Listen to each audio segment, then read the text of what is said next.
Hello friends, आप सभी का बहुत बहुत स्वागत है। तो ये तीसरा चैप्टर है 8th क्लास की एनसीईआरटी जो इतिहास की है, आधुनिक भारत के इतिहास की, हमारे अतीत की, ग्रामीण क्षेत्र पर शासन चलाना। तो ये तीसरा चैप्टर है। 2 चैप्टर हम लोगों ने कंप्लीट कर लिए। दूसरा चैप्टर बहुत ज़्यादा इंपॉर्टेंट है, अगर आपने नहीं देखा तो ज़रूर देख लें। थोड़ा बड़ा चैप्टर है, लेकिन हमने एक ही लेक्चर में उसको कंप्लीट कर लिया था, एक ही वीडियो में। ओके, तो हमने देखा था कि कैसे कंपनी जो है वो भारत में व्यापार करने के लिए आई थी, और उसने अपनी सत्ता काफ़ी इस स्तर तक बना ली थी, अपनी शक्ति इस स्तर तक बना ली थी कि उसने सत्ता स्थापित कर ली थी अपनी। तो प्लासी का युद्ध लड़ा गया, फिर बक्सर का युद्ध लड़ा गया, और कंपनी ने बंगाल पर कब्जा कर लिया। ये सब हम लोगों ने पढ़ा था पिछले चैप्टर में, दूसरे चैप्टर में। और कंपनी को फिर जो है उसको राजस्व वसूली के अधिकार भी मिल गए फाइनली। तो फिर राजस्व वसूलने लगी, और तो जो कंपनी व्यापार करने के लिए यूरोप से, अपने देश से, मतलब ब्रिटेन से जो सोना चांदी लाती थी, उसी से वस्तुएं खरीदती थी। तो जब राजस्व वसूली के अधिकार जब उस कंपनी को मिल गए, तब तो उसको सोना चांदी वहाँ से लाने की ज़रूरत ही नहीं रही। तो यहीं के खर्चों से उसके खर्चे निकलने लगे, राजस्व से ही। और फिर उसने यहाँ की जो भूमि व्यवस्था थी उसमें उसने परिवर्तन किए, जो कि हम इस चैप्टर में देखेंगे कि कंपनी कैसे दीवान बन गई। मतलब राजस्व वसूली के अधिकार उसको मिल गए, तो उसने जमींदारी व्यवस्था, रैयतवाड़ी, महालवाड़ी, ये सब इसमें देखेंगे। उसके बाद नील विद्रोह बहुत इंपॉर्टेंट है। तो ये चैप्टर प्रीलिम्स और मेंस एग्ज़ाम दोनों के लिए इंपॉर्टेंट है। ओके, तो चलिए एक एक करके जल्दी से देखते हैं क्या क्या है। चित्र यहाँ पे बना हुआ है। 1765 में रॉबर्ट क्लाइव मुगल बादशाह से बिहार और उड़ीसा की दीवानी ग्रहण करते हुए, और उस समय मुगल बादशाह कौन थे? शाह आलम द्वितीय। ठीक है, ये नाम आप याद रखिए। 1765 में ली थी। किसको मिली थी? रॉबर्ट क्लाइव को। कंपनी दीवान बन गई। तो कैसे दीवान बनी भाई? 12 अगस्त सन 1765 को मुगल बादशाह ने ईस्ट इंडिया कंपनी को बंगाल का दीवान तैनात किया। इस बात की पूरी संभावना है कि यह घटना मुट्ठी भर अंग्रेजों और हिंदुस्तानियों की मौजूदगी में रॉबर्ट क्लाइव के तंबू में घटी होगी। लेकिन ऊपर दिए गए चित्र में इस घटना को एक भव्य समारोह के रूप में दिखाया गया है। यह चित्र उस चित्रकार ने बनाया है जिसे रॉबर्ट क्लाइव ने अपने जीवन की यादगार घटनाओं को चित्रित करने का जिम्मा सौंपा था। बंगाल की दीवानी हाथ आ जाना अंग्रेज़ों के लिए निश्चय ही बड़ी घटना थी। दीवानी के तौर पर कंपनी अपने नियंत्रण वाले भूभाग के आर्थिक मामलों की मुख्य शासक बन गई थी। अब उसे अपनी ज़मीन का शासन चलाने और आमदनी को व्यवस्थित करने का रास्ता ढूंढना था। इसके लिए उसे एक ऐसा रास्ता ढूंढना था जिससे कंपनी के बढ़ते खर्चों को पूरा करने के लिए काफ़ी आमदनी जुटाई जा सके। व्यापारिक कंपनी के नाते उसे यह ख्याल भी रखना था कि वह अपनी ज़रूरत की चीज़ें खरीदती बेचती रहे। समय के साथ कंपनी को यह भी समझ में आने लगा कि उसे सावधानी के साथ आगे बढ़ना होगा। बाहरी ताकत होने की वजह से उसे उन लोगों को भी शांत रखना था जो गांव देहात में पहले शासन चला चुके थे और जिनके पास अभी भी काफ़ी ताकत और सम्मान था। ऐसे जो लोग स्थानीय सत्ता में रह चुके थे उन्हें नियंत्रित करना तो ज़रूरी था, लेकिन उन्हें खत्म नहीं किया जा सकता था। यह काम कैसे हो? इस अध्याय में हम देखेंगे कि कंपनी ने ग्रामीण इलाकों को उपनिवेश कैसे बनाया, आय के संसाधन कैसे जुटाए, लोगों के अधिकार किस तरह तय किए गए, और मनमाफिक फसलों की खेती कैसे कराई। तो दोस्तों इस चैप्टर को बहुत ध्यान से आप देखिए, क्योंकि मेंस एग्जाम में बहुत सारे क्वेश्चन इस चैप्टर से बनाए जा सकते हैं। तो कंपनी की आमदनी कैसे हुई? कंपनी दीवान तो बन गई थी, लेकिन अभी भी खुद को एक व्यापारी ही मानती थी। कंपनी भारी भरकम लगान तो चाहती थी, लेकिन उसके आकलन और वसूली की कोई नियमित व्यवस्था करने में हिचकिचा रही थी। उसकी कोशिश यही थी कि वह ज़्यादा से ज़्यादा राजस्व हासिल करे, यानी टैक्स, और कम से कम कीमत पर बढ़िया सूती और रेशमी कपड़ा खरीदे। इसी कारण 5 साल के भीतर बंगाल में कंपनी द्वारा खरीदी जाने वाली चीज़ों का कुल मूल्य दोगुना हो चुका था। 1865 से पहले कंपनी ब्रिटेन से सोने और चांदी का आयात करती थी और इन चीज़ों के बदले सामान खरीदती थी। अब बंगाल में इकट्ठा होने वाले पैसे से ही निर्यात के लिए चीज़ें खरीदी जा सकती थी, यानी उसको अब सोना चांदी ब्रिटेन से लाना नहीं पड़ता था चीज़ों को खरीदने के लिए। यहाँ पे चित्र नीचे दिया गया है, उसके बारे में यहाँ लिखा हुआ है कि बंगाल स्थित मुर्शिदाबाद का एक साप्ताहिक हाट ग्रामीण इलाकों के किसान और कारीगर अपनी चीज़ें बेचने और ज़रूरत की चीज़ें खरीदने के लिए नियमित रूप से बाज़ारों में आते थे। आर्थिक संकट के समय इन बाज़ारों पर बहुत बुरा असर पड़ता था। तो उसका एक चित्र दिया गया है। ओके, जल्दी ही यह जाहिर हो गया कि बंगाल की अर्थव्यवस्था एक गहरे संकट में फंसती जा रही है। कारीगर गांव छोड़कर भाग रहे थे क्योंकि उन्हें बहुत कम कीमत पर अपनी चीज़ें कंपनी को जबरन बेचनी पड़ती थीं। किसान अपना लगान नहीं चुका पा रहे थे, कारीगरों का उत्पादन गिर रहा था और खेती चौपट होने की दिशा में बढ़ रही थी।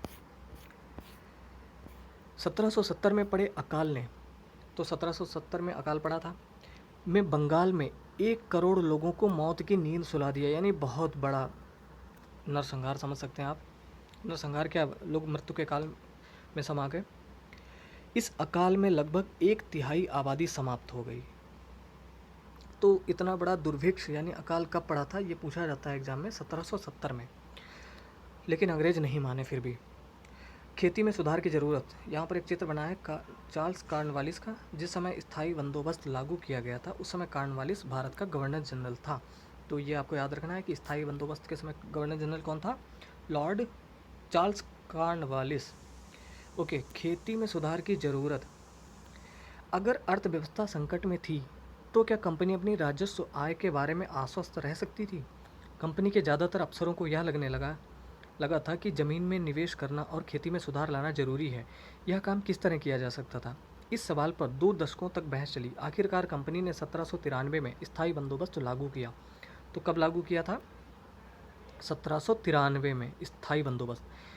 इस बंदोबस्त की शर्तों के हिसाब से राजाओं और तालुकेदारों को जमींदारों के रूप में मान्यता दे दी गई। तो स्थायी बंदोबस्त में कौन कौन से प्रावधान थे, ये आप ध्यान रखिए कि जो राजा लोग थे या तालुकेदार थे उनको ज़मींदार बना दिया गया, उनको ज़मींदारों के रूप में मान्यता प्रदान कर दी गई। उन्हें किसानों से लगान वसूलने और कंपनी को राजस्व चुकाने का जिम्मा सौंपा गया। यानी उनकी जिम्मेदारी क्या थी कि किसानों से लगान वसूलेंगे और कंपनी को चुकाएंगे। उनकी ओर से चुकाई जाने वाली राशि स्थायी रूप से तय कर दी गई थी। इसका मतलब यह था कि भविष्य में कभी भी उसमें इजाफा नहीं किया जाना था। अंग्रेज़ों को लगता था कि इससे उन्हें नियमित रूप से राजस्व मिलता रहेगा और जमींदारों को ज़मीन में सुधार के लिए खर्च करने का प्रोत्साहन मिलेगा। उन्हें लगता था क्योंकि राज्य की ओर से राजस्व की मांग बढ़ने वाली नहीं थी, इसलिए जमींदार बढ़ते उत्पादन से फ़ायदे में रहेंगे। समस्या क्या थी उससे पहले यहाँ पे देख लेते हैं। बंगाल में रैयतों पर कोलब्रुक का कथन। तो रैयत का मतलब होता है किसान। यहाँ पे क्या लिखा हुआ है ये हम पढ़ लेते हैं। बंगाल में बहुत सारे गांवों में कई ताकतवर रैयत खुद खेती नहीं करते थे। वे औरों को पट्टे पर ज़मीन दे देते थे और उनसे भारी लगान वसूल करते थे। 1860 में एच.टी. कोलब्रुक ने इन काश्तकारों की स्थिति इन शब्दों में बयान की थी। तो जान लेते हैं उस समय की व्यवस्था क्या थी। बटाई की भारी शर्तों और मवेशियों, बीज, आजीविका व कर्जों के बदले बेगारी से दबे ये काश्तकार खुद को कर्ज से कभी बाहर नहीं निकाल सकते। जब उन्हें जीने को भी पूरा नहीं मिलता तो ऐसे भयानक हालात में वे दिल लगाकर काम कैसे कर सकते हैं? न ही उन्हें अपनी हालत सुधारने में कोई उम्मीद दिखाई देती है। तो क्या समस्या थी? मगर स्थायी बंदोबस्त ने भी समस्या पैदा कर दी। कंपनी के अफसरों ने पाया कि अभी भी जमींदार जमीन में सुधार के लिए खर्चा नहीं कर रहे थे। असल में कंपनी ने जो राजस्व तय किया था वह इतना ज़्यादा था कि उसको चुकाने में जमींदारों को भारी परेशानी हो रही थी। जो जमींदार राजस्व चुकाने में विफल हो जाता था उसकी जमींदारी छीन ली जाती थी। बहुत सारी जमींदारियों को कंपनी बाकायदा नीलाम कर चुकी थी। यानी उनकी जमींदारी छीन कर और उसको नीलाम कर दिया जाता था, मतलब किसी दूसरे को दे दी जाती थी। 19वीं सदी के पहले दशक तक हालात बदल चुके थे। बाजार में कीमतें बढ़ीं और धीरे धीरे खेती का विस्तार होने लगा। इससे जमींदारों की आमदनी में तो सुधार आया लेकिन कंपनी को कोई फ़ायदा नहीं हुआ, क्योंकि कंपनी तो हमेशा के लिए राजस्व तय कर चुकी थी। अब वह राजस्व में वृद्धि नहीं कर सकती थी क्योंकि व्यवस्था ही थी स्थायी बंदोबस्त। लेकिन जमींदारों को अभी भी ज़मीन की बेहतरी के लिए कोई दिलचस्पी नहीं थी। उनमें से कुछ तो बंदोबस्त के शुरुआती सालों में ही अपनी ज़मीन गंवा चुके थे। जो बचे रह गए थे अब उन्हें भी बिना परेशानी और निवेश का खतरा उठाए आमदनी की उम्मीद दिखाई दे रही थी। जब तक जमींदार किसानों को ज़मीन देकर उनसे लगान वसूल सकते थे, उन्हें ज़मीन में सुधार की परवाह नहीं थी। दूसरी तरफ गांव में किसानों को यह व्यवस्था बहुत दमनकारी दिखाई दी। किसान को जो लगान चुकाना था वह बहुत ज़्यादा था और ज़मीन पर उसका अधिकार सुरक्षित नहीं था। लगान चुकाने के लिए अक्सर महाजन से कर्ज लेना पड़ता था, मगर अगर वह लगान नहीं चुका पाता था तो उसे पुश्तैनी ज़मीन से बेदखल कर दिया जाता था। यानी ऐसी व्यवस्था थी स्थायी बंदोबस्त में कि लगान जो है वो डिसाइड कर दिया गया था कि कितना लेना है, और ज़मींदार उतना वसूल लेते थे किसानों से, चाहे फसल पैदा हो या ना पैदा हो, चाहे किसानों को महाजन से कर्ज लेकर ही क्यों ना कर्ज चुकाना पड़े तो उसको देना पड़ता था। अगर कर्ज नहीं चुका पाते थे तो वो अपनी जो दादा परदादा उनके पुश्तैनी जो ज़मीन होती थी उससे उन्हें बेदखल कर दिया जाता था। तो ये थी स्थायी बंदोबस्त व्यवस्था। अब नीचे एक नई व्यवस्था, यहाँ पे महल शब्द का मतलब क्या है। एक तो होता भैया महल जैसे ताजमहल, और दूसरा एक महल व्यवस्था, तो जिसका अर्थ यहाँ पे दिया गया है ब्रिटिश राजस्व दस्तावेजों में महल एक राजस्व इकाई थी। यह एक गांव या गांव का एक समूह होती थी। यानी जब बाद में महलवारी जो व्यवस्था बनाई गई थी तो वहाँ पर महल का अर्थ हुआ कि एक गांव या छोटे छोटे गांव का एक समूह, उसको एक महल कहा जाता था। ठीक है, तो इस शब्द का मतलब समझना ज़रूरी है क्योंकि आगे इसका प्रयोग होगा। एक नई व्यवस्था, 19वीं सदी की शुरुआत में ही कंपनी के बहुत सारे अधिकारियों को इस बात का यकीन हो चुका था कि इस राजस्व बंदोबस्त में दोबारा बदलाव लाना जरूरी है। जब कंपनी को शासन और व्यापार में अपने खर्चे चलाने के लिए पैसे की ज़रूरत हो तो वह स्थायी रूप से राजस्व तय करके काम कैसे चला सकती थी। तो बंगाल प्रेसिडेंसी के उत्तर पश्चिमी प्रांतों, इस इलाके का ज़्यादातर हिस्सा अब उत्तर प्रदेश में है, के लिए हॉल्ट मैकेंजी नामक अंग्रेज ने एक नई व्यवस्था तैयार की जिसे 1822 में लागू किया गया। किसने तैयार की थी? हॉल्ट मैकेंजी नामक अंग्रेज ने। कब? 1822 में लागू किया गया था। मैकेंजी को विश्वास था कि उत्तर भारतीय समाज में गांव एक महत्वपूर्ण सामाजिक संस्था है और उसको बचाए रखना चाहिए। उसके आदेश पर कलेक्टरों ने गांव-गांव का दौरा किया, जमीन की जांच की, खेतों को मापा और विभिन्न समूहों के रीति रिवाजों को दर्ज किया। गांव गांव के एक एक खेत के अनुमानित राजस्व को जोड़कर हर गांव या ग्राम समूह, जिसे महल कहा जाता था, से वसूल होने वाले राजस्व का हिसाब लगाया जाता था। इस राजस्व को स्थायी रूप से तय नहीं किया गया, बल्कि उसमें समय समय पर संशोधनों की गुंजाइश रखी गई। राजस्व इकट्ठा करने और उसे कंपनी को अदा करने का जिम्मा जमींदार की बजाय गांव के मुखिया को सौंप दिया गया। ये बहुत इंपॉर्टेंट यहाँ पर है कि महलवारी व्यवस्था में क्या किया गया था कि जमींदारों से वो जिम्मेदारी लेकर और गांव के मुखिया को सौंप दिया गया। इस व्यवस्था को महलवारी बंदोबस्त नाम दिया गया था। तो भैया आप ये नाम याद रखें। यहाँ पे चित्र दिया गया है मद्रास का गवर्नर टॉमस मुनरो। अब है मुनरो व्यवस्था, और इसी को रैयतवारी व्यवस्था भी कहा जाता है। तो 3 व्यवस्थाएं थी, इनको आपको याद रखना है, बहुत इंपॉर्टेंट है। एग्ज़ाम में पूछा जा चुका है, मेंस एग्ज़ाम में भी और प्रीलिम्स में भी। ब्रिटिश नियंत्रण वाले दक्षिण भारतीय इलाकों में भी स्थायी बंदोबस्त की जगह नई व्यवस्था अपनाने का प्रयास किया जाने लगा। वहाँ जो नई व्यवस्था विकसित हुई उसे रैयतवार या रैयतवारी का नाम दिया गया। कैप्टन अलेक्जेंडर रीड ने टीपू सुल्तान के साथ चले युद्धों के बाद कंपनियों द्वारा कब्जे में लिए गए कुछ इलाकों में इस व्यवस्था को आजमाकर भी देख लिया था। टॉमस मुनरो ने इस व्यवस्था को विकसित किया। तो किसने विकसित किया था? टॉमस मुनरो ने। इस बात ये आप याद रखिए। इस व्यवस्था को विकसित किया और धीरे धीरे पूरे दक्षिण भारत पर यही व्यवस्था लागू कर दी गई थी। रीड और मुनरो को लगता था कि दक्षिण में परंपरागत जमींदार नहीं थे, इसलिए उनका तर्क यह था कि उन्हें सीधे किसानों यानी रैयतों से ही बंदोबस्त करना चाहिए जो पीढ़ियों से ज़मीन पर खेती करते आ रहे हैं। राजस्व आकलन से पहले उनके खेतों का सावधानीपूर्वक और अलग से सर्वेक्षण किया जाना चाहिए। मुनरो का मानना था कि अंग्रेजों को पिता की भांति किसानों की रक्षा करनी चाहिए। अब है सब कुछ ठीक नहीं था, तो देखते हैं क्या नहीं ठीक था। नई व्यवस्थाएं लागू होने के बाद महज कुछ साल के भीतर उनमें समस्याएं दिखाई देने लगीं। जमीन से होने वाली आमदनी बढ़ाने के चक्कर में राजस्व अधिकारियों ने बहुत ज़्यादा राजस्व तय कर दिया था। किसान राजस्व चुका नहीं पा रहे थे, रैयत गांव से भाग रहे थे, बहुत सारे क्षेत्रों में गांव वीरान हो गए थे। आशावादी अफसरों को उम्मीद थी कि नई व्यवस्था किसानों को संपन्न उद्यमशील किसान बना देगी, लेकिन ऐसा हुआ नहीं। तो बेचारे किसान जो है हमेशा मुसीबत में ही फंसे रहे। यूरोप की फसलें, अब यहाँ पर एक नया टॉपिक शुरू होता है जो कि बहुत इम्पॉर्टेंट। अंग्रेज़ों ने यह भी महसूस किया कि ग्रामीण इलाके न केवल राजस्व प्रदान कर सकते हैं, बल्कि वहाँ यूरोप की ज़रूरत के हिसाब से फसलें भी पैदा की जा सकती हैं। 18वीं सदी के आखिर तक कंपनी ने अफ़ीम और नील की खेती पर पूरा जोर लगा दिया था। इसके बाद लगभग 150 साल 150 साल तक अंग्रेज़ देश के विभिन्न भागों में किसी न किसी फसल के लिए किसानों को मजबूर करते रहे।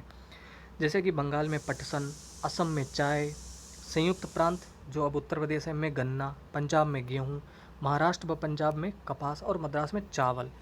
तो भैया अंग्रेज़ इतने चतुर थे, उन्होंने देखा कि जहाँ जो चीज़ें पैदा हो सकती हैं वहाँ के किसानों से वे चीज़ें ज़बरदस्ती उन्होंने पैदा करवाईं और यहाँ से ले गए।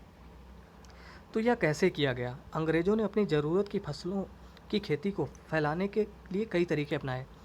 आइए इसी तरह की एक फसल उत्पादन की ऐसी ही एक पद्धति को अच्छी तरह समझें। क्या रंग का भी कोई इतिहास है? हाँ है, पढ़ते हैं इसमें। चित्र 5 और 6 में सूती कपड़े के छापों की दो तस्वीरें दी गई हैं। तो ये तस्वीरें दी गई कलमकारी छापा 20वीं सदी भारत और कारिस कॉटन छापा 19वीं सदी का उत्तरार्ध इंग्लैंड।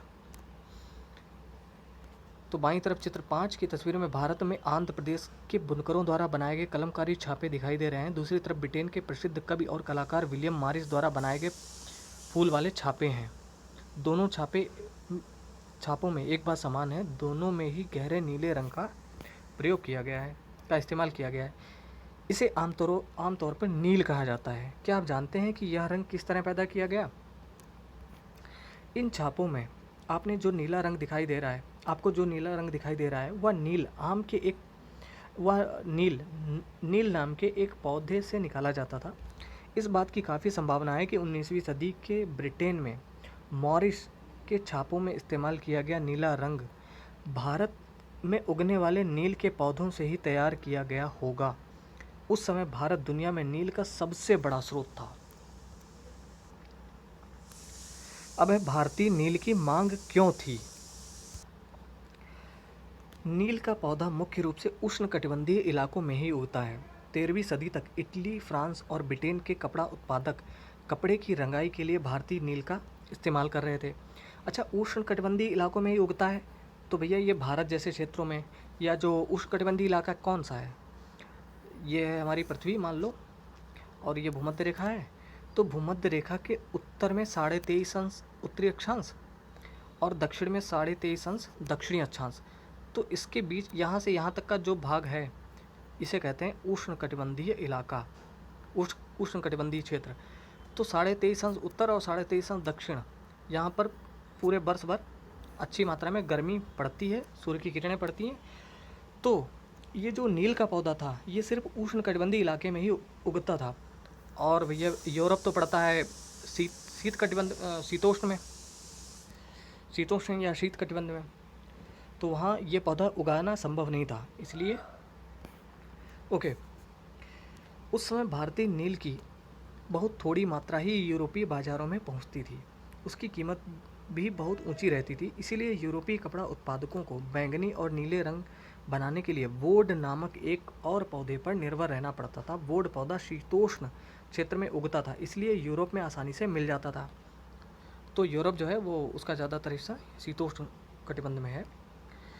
उत्तरी इटली, दक्षिणी फ्रांस व जर्मनी और ब्रिटेन के कई हिस्सों में यह पौधा उगता था। नील के साथ प्रतिस्पर्धा से परेशान यूरोप के वोड उत्पादकों ने अपनी सरकारों पर दबाव डाला कि वे नील के आयात पर पाबंदी लगा दें।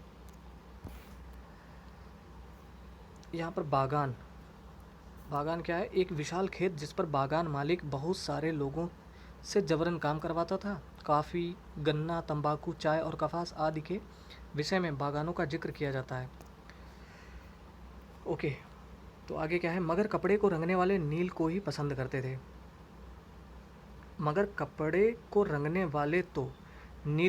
करते थे। मतलब जो यूरोप के व्यापारी लोग थे, जो कपड़े बनाने वाले, वो वोड चूँकि उतना अच्छा पौधा था नहीं, उतना अच्छा नील बना नहीं सकता था, तो वो लोग नील को ज़्यादा पसंद करते थे।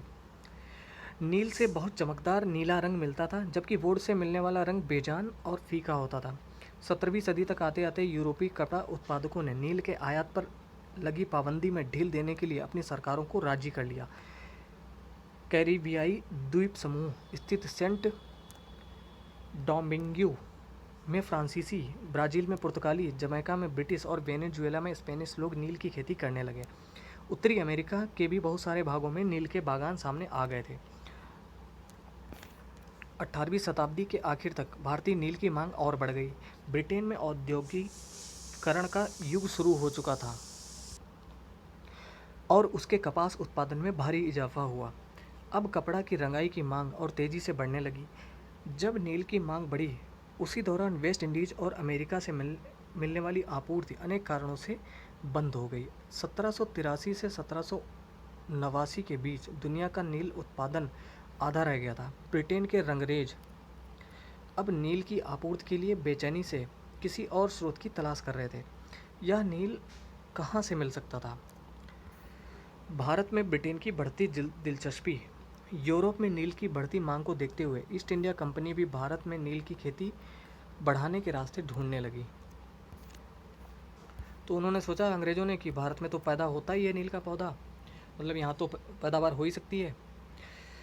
ओके, 18वीं शताब्दी के आखिरी दशकों से ही बंगाल में नील की खेती तेज़ी से फैलने लगी थी। बंगाल में पैदा होने वाला नील दुनिया के बाज़ारों पर छा गया था।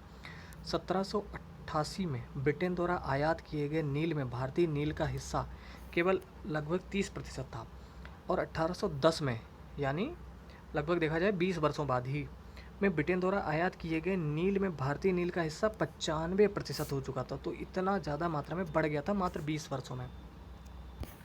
जैसे जैसे नील का व्यापार फैला, कंपनी के अफसर और व्यावसायिक एजेंट नील के उत्पादन में पैसा लगाने लगे। समय बीतने के साथ कंपनी के बहुत सारे अधिकारियों ने नील के अपने कारोबार पर ध्यान देने के लिए अपनी नौकरियां छोड़ दीं। भारी मुनाफे की उम्मीद में स्कॉटलैंड और इंग्लैंड के बहुत सारे लोग भारत आए और उन्होंने नील के बागान लगा दिए।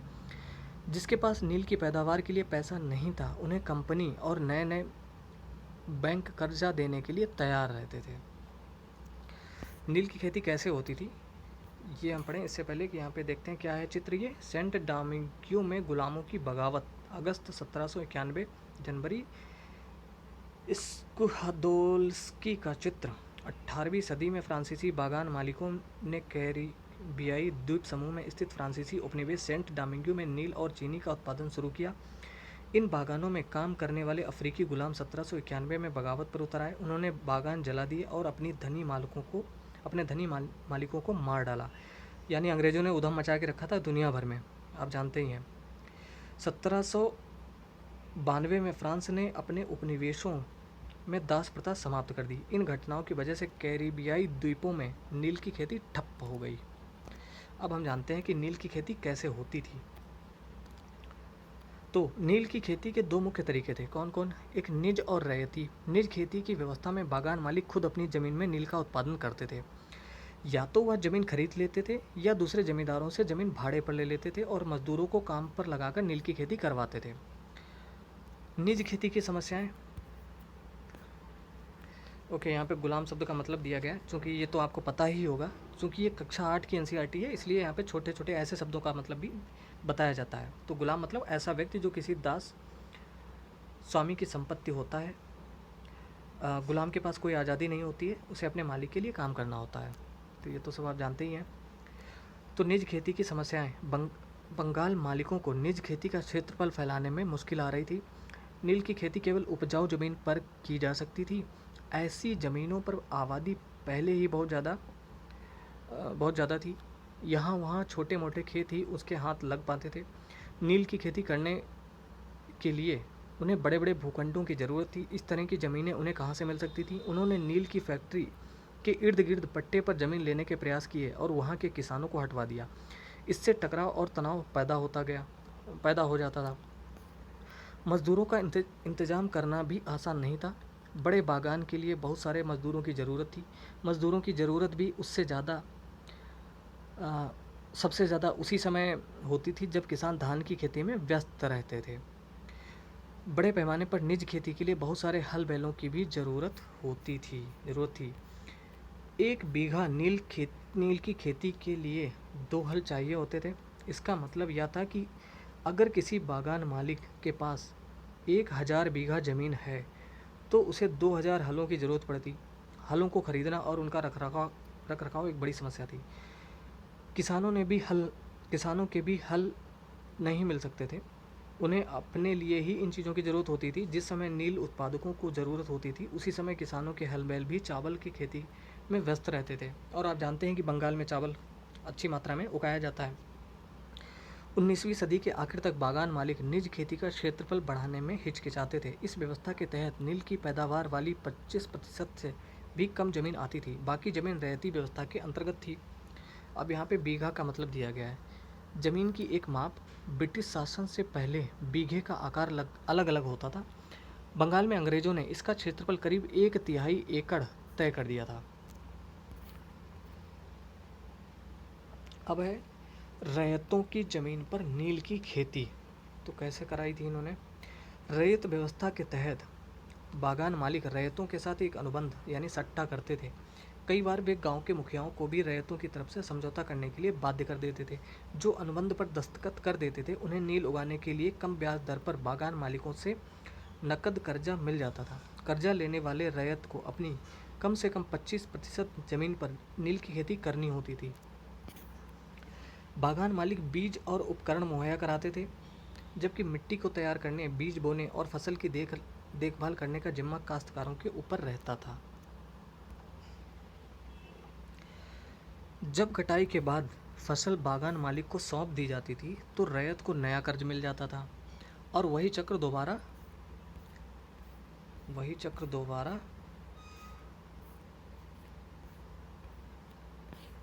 शुरू हो जाता था। ओके, और ऊपर क्या छूट रहा है ये भी कंप्लीट कर लें। 19वीं सदी की शुरुआत में बंगाल के मजदूर नील की खेती करते हुए, तो ये नील की खेती करते हुए बंगाल के मजदूर भारत में नील के पौधे की कटाई अधिकांशतः पुरुष ही करते थे। और चित्र है यहाँ पर दूसरा, खेतों से फैक्ट्री में लाए जा रहे हैं नील के पौधे के गट्ठर। ये धुंधला चित्र है, इतना साफ स्पष्ट यहाँ पे बना नहीं है। बैलगाड़ियों पर ला रहे हैं अपने गट्ठर। नील का उत्पादन कैसे होता था उसका यहाँ पे चित्र बना हुआ है। ये कोई उतना इम्पोर्टेंट नहीं है। नील के खेतों के पास स्थित नील का एक कारखाना, विलियम सिप्सन का चित्र 1863 का। उसके बाद एक चित्र यहाँ बना हुआ है 11वां। उसके बाद यहाँ पे एक चित्र बना हुआ है। तो ये सारे चित्र कैसे बनाते थे इसको, ये आप वीडियो पॉज करके और यहाँ तक पढ़ सकते हैं। ये पूरा एग्ज़ाम के पॉइंट ऑफ व्यू से उतना इम्पोर्टेंट नहीं है, लेकिन यहाँ पे विधि बताई गई है कि कैसे बनाते थे। ये वीडियो पॉज करके आप इतना पढ़ सकते हैं। ओके, तो वही चक्र फिर से शुरू हो जाता था। जो किसान पहले इन कर्जों से बहुत आकर्षित थे, उन्हें जल्द ही समझ में आ गया कि यह व्यवस्था कितनी कठोर है। उन्हें नील की जो कीमत मिलती थी वह बहुत कम थी और कर्जों का सिलसिला कभी ख़त्म नहीं होता था। समस्याएं और भी थीं।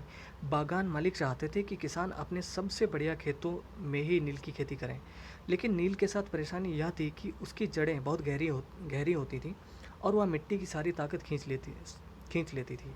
नील की कटाई के बाद वहाँ धान की खेती नहीं की जा सकती थी। अब है नील विद्रोह और उसके बाद, ये बहुत इम्पॉर्टेंट है। यहाँ पे नील गांव का एक गीत, जो गीत इम्पॉर्टेंट नहीं है परीक्षा के लिए, एग्ज़ाम के लिए, तो नील विद्रोह पढ़ते हैं। मार्च 1859 में बंगाल के हजारों रैयतों ने नील की खेती से इनकार कर दिया। कब? 1859 में, यानी 1857 की क्रांति के बाद। जैसे जैसे विद्रोह फैला, रैयतों ने बागान मालिकों को लगान चुकाने से भी इनकार कर दिया। वे तलवार, भाले और तीर कमान लेकर नील की फैक्ट्रियों पर हमला करने लगे। औरतें अपने बर्तन लेकर लड़ाई में कूद पड़ीं। बागान मालिकों के लिए काम करने वालों का सामाजिक बहिष्कार कर दिया गया। बागान मालिकों की तरफ से लगान वसूली के लिए आने वाले गुमास्ता एजेंटों की पिटाई की गई। रैयतों ने कसम खा ली कि न तो वे नील की खेती के लिए कर्जा लेंगे और न ही बागान मालिकों के लठियालों यानी लाठीधारी गुंडों से डरेंगे। नील के किसान चुप बैठने को तैयार नहीं थे। क्यों? उन्हें बगावत की ताकत कहाँ से मिली? इसमें कोई शक नहीं था कि नील की खेती अत्यंत दमनात्मक थी, लेकिन जो लोग दबे होते हैं वे हमेशा बगावत नहीं करते। ऐसा कभी कभी ही होता है। 1859 में नील रैयतों को लगा कि बागान मालिकों के खिलाफ बगावत में उन्हें स्थानीय जमींदारों और मुखियाओं का भी समर्थन मिल सकता है। बहुत सारे गांवों में जिन मुखियाओं से नील के अनुबंधों पर जबरन दस्तखत कराए गए थे, उन्होंने ही नील किसानों को इकट्ठा किया और लठियालों के साथ आमने सामने की लड़ाई लड़ी। कई स्थानों पर रैयतों को बगावत के लिए उकसाते हुए खुद जमींदार गांव-गांव घूमने लगे। जमींदार इस बात से परेशान थे कि बागान मालिकों की ताकत बढ़ती जा रही थी और बागान मालिक जबरन लंबे समय के लिए उनसे ज़मीन ले लेते थे। नील के किसानों को ये भी लग रहा था कि अंग्रेजी सरकार भी संघर्ष में उनका साथ देगी। 1857 की बगावत के बाद ब्रिटिश सरकार एक और व्यापक विद्रोह के खतरे से डरी हुई थी। जब नील की खेती वाले जिलों में एक और बगावत की खबरें फैलीं तो लेफ्टिनेंट गवर्नर ने 1859 की सर्दियों में इलाके का दौरा किया। रैयतों को लगा कि सरकार उनकी दुर्दशा से परेशान है। बरसात के मजिस्ट्रेट एस्ले ईडन ने एक नोटिस जारी किया जिसमें कहा गया था कि रैयतों को नील के अनुबंध मानने के लिए मजबूर नहीं किया जाएगा। इस नोटिस के आधार पर लोगों में यह खबर फैल गई कि रानी विक्टोरिया ने नील की खेती न करने का हुक्म दे दिया है। ईडन किसानों को शांत करने और विस्फोटक स्थितियों को नियंत्रित करने की कोशिश कर रहे थे। उनकी कार्रवाइयों को किसानों ने अपने विद्रोह का समर्थन मान लिया। जैसे जैसे विद्रोह फैला, कलकत्ता के पढ़े लिखे लोग भी नील जिलों की ओर चल पड़े। उन्होंने रैयतों की दुर्दशा, बागान मालिकों की जोर जबरदस्ती और अत्याचारी नील व्यवस्था के बारे में लिखा। इस बगावत से परेशान सरकार को बागान मालिकों की रक्षा के लिए सेना बुलानी पड़ी। नील उत्पादन व्यवस्था की जांच करने के लिए एक नील आयोग भी बना दिया गया। ओके, इस नील आयोग ने बागान मालिकों को दोषी पाया, जोर जबरदस्ती के लिए उनकी आलोचना की। आयोग ने कहा कि नील की खेती रैयतों के लिए फ़ायदे का सौदा नहीं है। आयोग ने रैयतों से कहा कि वे मौजूदा अनुबंधों को पूरा करें, लेकिन आगे से वे चाहें तो नील की खेती बंद कर सकते हैं। इस बगावत के बाद बागानों में नील का उत्पादन धराशायी हो गया। इसके बाद बागान मालिक बिहार पर ध्यान देने लगे। 19वीं सदी के आखिर में कृत्रिम रंगों का निर्माण होने लगा था, यानी आर्टिफिशियल रंग बनाए जाने लगे थे। इससे उनका व्यवसाय भी बुरी तरह प्रभावित हुआ। फिर भी वे उत्पादन फैलाने में सफल रहे। जब महात्मा गांधी दक्षिण अफ्रीका से लौटे तो बिहार के किसान ने उन्हें चंपारण आकर नील खेती की दुर्दशा को देखने का न्योता दे दिया। 1917 में महात्मा गांधी का यह दौरा नील बागान मालिकों के खिलाफ चंपारण आंदोलन की शुरुआत थी। तो चंपारण आंदोलन कब शुरू हुआ था? 1917 में। भीख मांग लूँगा परंतु नील नहीं उगाऊंगा। तो ये आप पढ़ सकते हैं, कुछ खास इंपॉर्टेंट नहीं है। अच्छा, नील आयोग के अध्यक्ष का नाम यहाँ पे लिखा है W.S. सीटन कार, जो नील आयोग के अध्यक्ष थे। तो आगे बढ़ते हैं। अन्यत्र यानी दूसरी जगह, विदेशों में क्या हो चल रहा था उस समय, छोटा सा है, इसको भी ख़त्म कर लेते हैं। वेस्ट इंडीज़ में नील उत्पादन। 18वीं सदी की शुरुआत में एक फ्रांसीसी मिशनरी जो बेपतिस्त लबात ने कैरिबियाई द्वीपों का दौरा किया और इस इलाके के बारे में विस्तार से लिखा। यह तस्वीर लबात की एक पुस्तक से ली गई है। इस तस्वीर में यहाँ के फ्रांसीसी बागानों में नील उत्पादन के सारे चरणों को दर्शाया गया है। बाएं सिरे पर आप देख सकते हैं कि गुलाम मजदूर नील के पौधों को सेटलर वाट में डाल रहे हैं। एक और मजदूर एक मशीनी चरखे में घोल को घुमा रहा है। 2 मजदूर नील की लुगदी को बोरे में भरकर सुखाने के लिए ले जा रहे हैं। अगले हिस्से में 2 मजदूर नील की लुगदी को मिलाकर सांचे में डालने के लिए तैयार कर रहे हैं। तस्वीर के बीचों बीच बागान मालिक ऊंची जगह खड़े होकर सारे गुलामों पर नज़र रख रहा है। तो ये ऐसी स्थिति और भी कहीं थी, मतलब भारत के अलावा भी। तो दोस्तों, उम्मीद है कि इससे आपको बहुत कुछ इम्पॉर्टेंट चीज़ें क्लियर हो गई होंगी। और अगर आप हमारे टेलीग्राम चैनल से जुड़ना चाहते हैं तो उसकी लिंक डिस्क्रिप्शन में मिल जाएगी। तो दोस्तों, ये वीडियो देखने के लिए बहुत बहुत धन्यवाद। आपका दिन शुभ हो।